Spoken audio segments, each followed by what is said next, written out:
कल्पना गर्नुस्, देशको सबैभन्दा लोकप्रिय कम्युनिस्ट नेता अचानक दुर्घटनामा मारिन्छन् वा मर्छन्।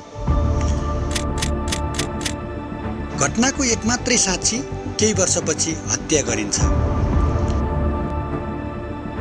र 33 वर्ष बित्दा पनि देशले सत्य थाहा पाउँदैन। यो कुनै फिल्मको कथा होइन, यो हो दासढुङ्गा हत्याकाण्ड। 2050 साल जेठ 3 गते नेकपा एमालेका तत्कालीन महासचिव मदन कुमार भण्डारी र संगठन विभाग प्रमुख जीवराज आश्रित चितवनको दासढुङ्गामा मृत भेटिए। सरकारी रूपमा भनियो दुर्घटना, तर जनताले कहिल्यै विश्वास गरेनन्, किनकि प्रश्नहरू धेरै थिए। यदि दुर्घटना थियो भने त्यो रात वास्तवमा के भयो? यदि हत्या थियो भने हत्या कसले गर्यो?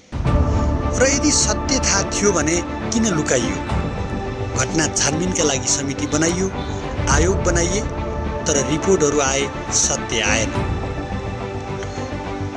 त्यसपछि घटनाको एकमात्र जीवित साक्षी चालक अमर लामा 2060 सालमा हत्या भए। त्यसपछि दासढुङ्गा झन् रहस्यमय बन्यो। सबैभन्दा ठुलो प्रश्न त यहाँ छ, एमाले पटक पटक सरकारमा पुग्यो। मदन भण्डारीकी पत्नी विद्यादेवी भण्डारी 2 पटक यो देशको राष्ट्रपति बन्नुभयो, तर 33 वर्षसम्म पनि मदन भण्डारीको मृत्युको सत्य बाहिर आएन।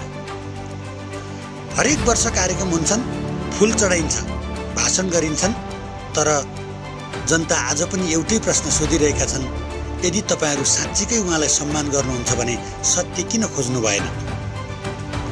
किनकि श्रद्धाञ्जली भन्दा ठुलो कुरा सत्य हुन्छ र दासढुङ्गाले 33 वर्षदेखि यही सत्य खोजिरहेको छ। दुर्घटना, हत्या वा राजनीतिक रहस्य, दासढुङ्गाको सत्य अझै अन्धकारमै छ।